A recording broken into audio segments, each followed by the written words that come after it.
Hello everybody, Killatia here, and yes, we are reviewing Senran Kagura Shinovi Versus for the PlayStation TV and the PlayStation Vita. And I do apologize if I did get the name pronounced wrong. A few things before we dive into this review. First off, I did try to check out the multiplayer portion of this game, but unfortunately there was nobody playing online while I was capturing footage of this game. Nor did I know anybody that had a copy of this game already, so I'm not able to talk about the multiplayer portion of Shinobi Versus.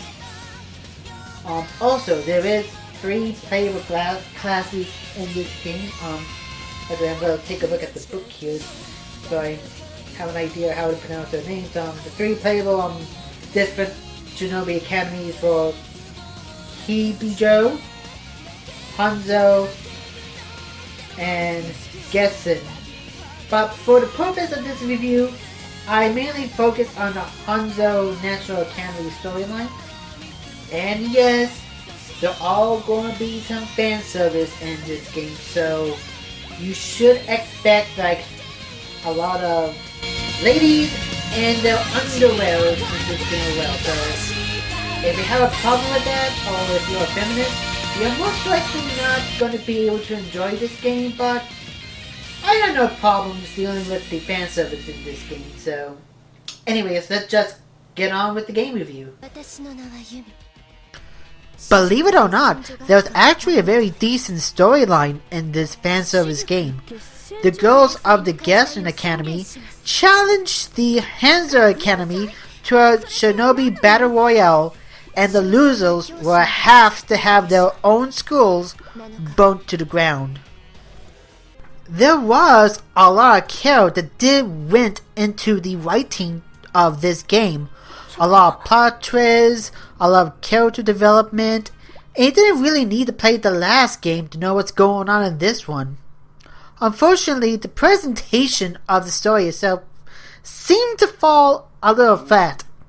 For example, Kat, and no, I'm not going to dare pronounce her full name, finally meets up with her long-lost parents, but instead of actually seeing this reunion, all we get is text and this bamboo picture here.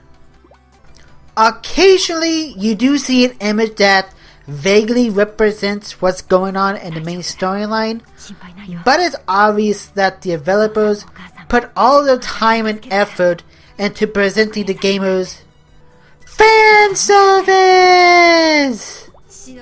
Oh well, at least the gameplay is still good. Shinobi Versus basically plays like your arcade style brawler. You gotta defeat a certain amount of enemies or complete a certain objective, then you can advance further into the game. And each of the playable Shinobis plays a little bit differently from one another.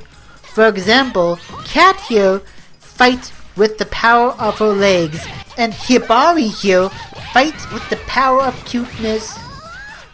So cute, and a welcome change of pace from all the sexualization in this game. My personal favorite Shinobi to play is Azuka right here, and sorry if I mispronounce her name, simply because I'm a sucker for dual wielding swords like these katanas here. Now granted, the gameplay can get repetitive sometimes, but with Shinobis having different abilities, it won't feel repetitive for too long. I'm playing Shinobi Versus on the PlayStation TV with a DualShock 4 controller. Obviously, I'm not going to have much use of the game's touchscreen capabilities, but the controls themselves feels pretty nice, responsive, and just feels natural. As for the graphics, very beautiful shell shading throughout the game, and the character models are well designed.